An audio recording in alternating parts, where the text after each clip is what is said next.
You've probably used Docker. You might have even spun up a VM or two. But if someone asked you to explain the actual difference, could you? Most developers say something like Docker is lightweight or VMs are slower, but that's not an explanation. That's a vibe. By the end of this video, you'll understand exactly what's happening under the hood and you'll never confuse them again. Let's start with why either exists.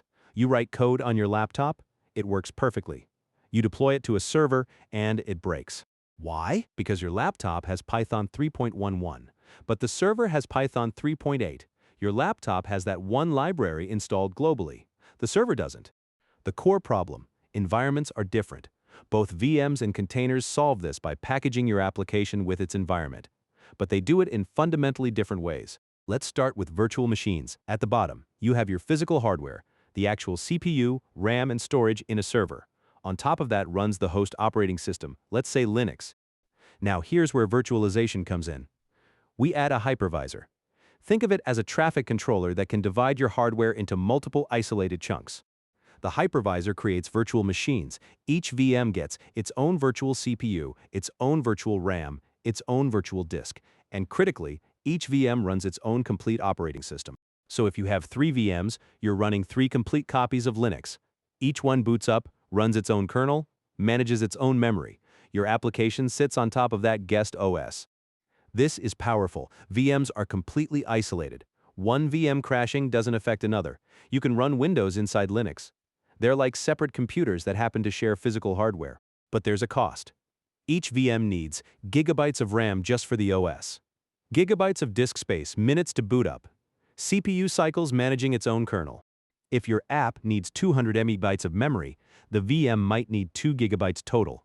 That's a 10x overhead. Now let's look at containers. Same starting point. Physical hardware and a host OS running Linux. But instead of a hypervisor, we use the container runtime. Docker is the most popular one. Here's the key insight.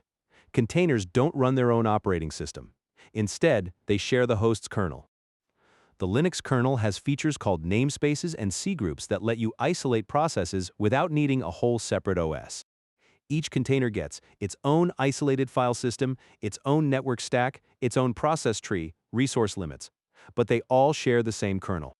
They're not pretending to be separate machines, they're isolated processes on the same machine. A container image contains your application code, your dependencies, maybe a minimal file system like Alpine Linux, which is just 5 MB. That's it. No kernel, no boot process, no hardware emulation. So while a VM might be 2 gigabytes and take 60 seconds to start, a container can be 50 megabytes and start in milliseconds. Let me break down the real differences. Isolation level. VMs have hardware-level isolation, separate kernel, separate everything. Containers have process-level isolation, shared kernel, separated file systems. Resource overhead. VMs are heavy. Each needs a full OS, gigabytes of memory and disk. Containers are light, just your app and dependencies, megabytes. Startup time. VMs take minutes, full OS boot sequence. Containers take seconds or milliseconds, just starting a process. Compatibility. VMs can run any OS. Windows on Linux, Linux on Windows. Containers must match the host kernel. Linux containers on Linux. Fun fact, Docker Desktop uses a hidden VM to run Linux containers on Mac and Windows. Density, you might run 10 to 20 VMs per server. But containers? Hundreds or thousands. Security, VMs have stronger isolation. Kernel vulnerabilities are contained. Containers have weaker isolation. A kernel exploit affects all containers. So which should you use? Use VMs when you need to run different operating systems, you need strong security isolation for multi-tenant environments, or you're running legacy applications that need a full OS. Use containers when you want fast, reproducible deployments, you're building microservices, you need to scale quickly, or you want efficient resource usage. In practice, most modern systems use both. Your containers run inside VMs in the cloud. The VMs provide security boundaries between customers. The containers provide efficient packaging of applications. Kubernetes runs your containers.